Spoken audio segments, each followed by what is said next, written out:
brought to you by Palvi Agrico. आता शेतीसाठी जे काही लागणार ते घरपोच मिळणार, तेही मोबाईलच्या एका क्लिकवर.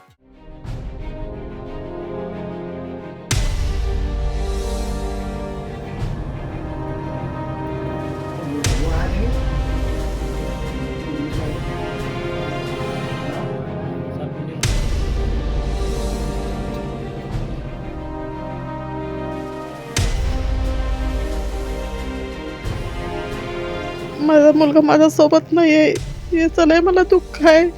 मला त्याची लय आठवण येते. त्यांना माझ्या मुलग्याला लय बेरेमीनं मारलं. खान दाम्पत्याच्या डोळ्यातून हे असे अश्रू थांबायचं नाव घेत नाहीत. पोरगा गमावला, गाव सोडलं, जळगावातून बुलढाणा गाठलं, पण खान परिवारासमोरील अडचणी काही केल्या थांबताना दिसत नाहीत.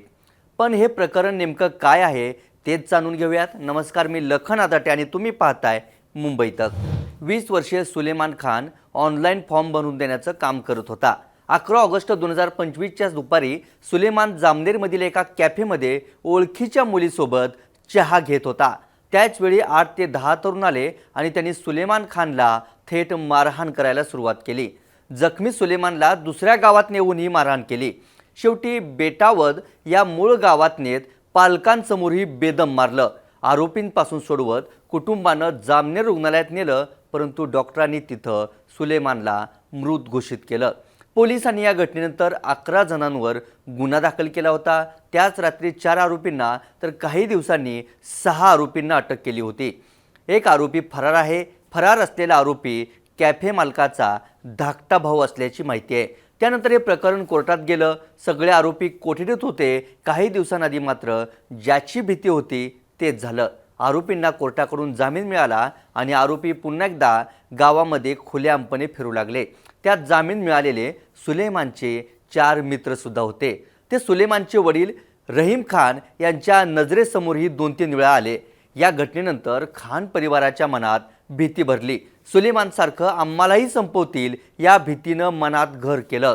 अखेर जळगावातलं बेटावद गाव सोडून त्यांनी थेट बुलढाण्यातील दामणगाव बडेगाव गाठलं. मुलीच्या गावात जाऊन राहण्याची वेळ खान परिवारावर आली.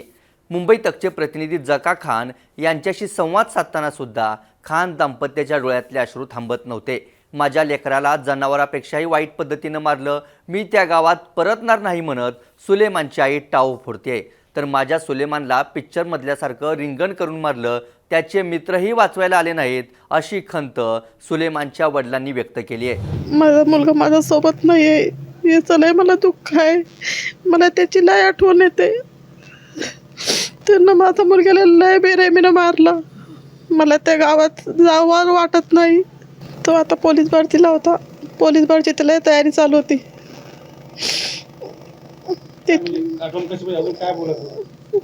त्याची तो आता लग्नाची तयारी चालू होती. मुलगी पाहायला जात होतो मी.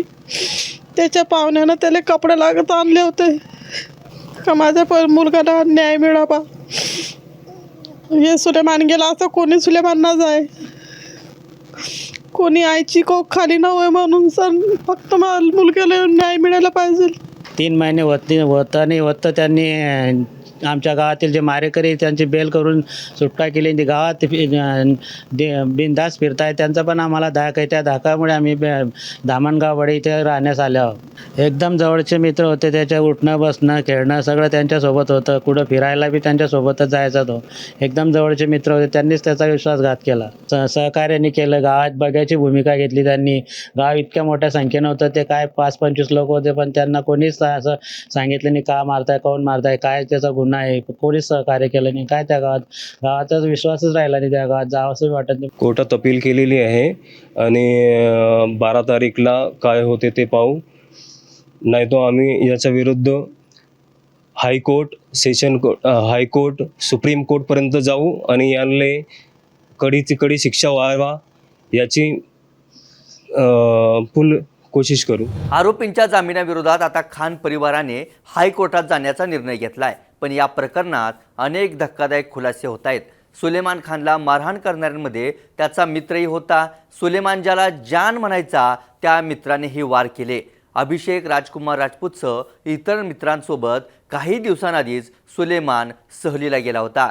याशिवाय घटनेच्या 4 दिवसांनी खान परिवार सुलेमानसाठी मुलगी पाहायला जाणार होता. पण नव्या आयुष्याची सुरुवात करण्याआधीच सुलेमानच्या आयुष्याचा हा असा शेवट झाला. या व्हिडिओ तिथंच थांबूयात. ताज्या घडामोडी आणि अचूक विश्लेषणासाठी मुंबई तकच्या यूट्यूब चॅनलला सबस्क्राईब करा. फेसबुक आणि एक्सवरही फॉलो करायला विसरू नका. धन्यवाद.